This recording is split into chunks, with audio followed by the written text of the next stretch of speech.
Today we will learn how to install Canva. Open Play Store on your phone. Now search Canva.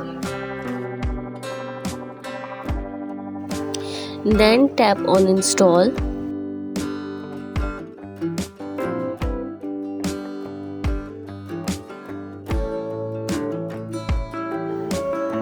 Now click on Open.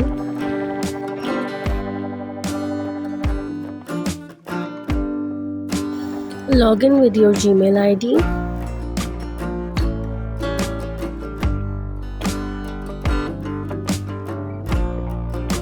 Choose your profession.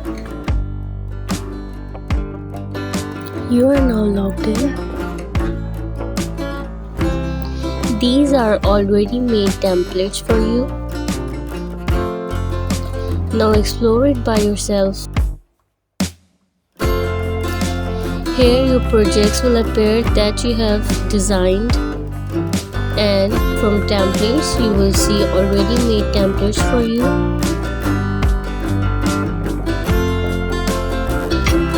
And to create a design, click on plus button, then search card here in the search box.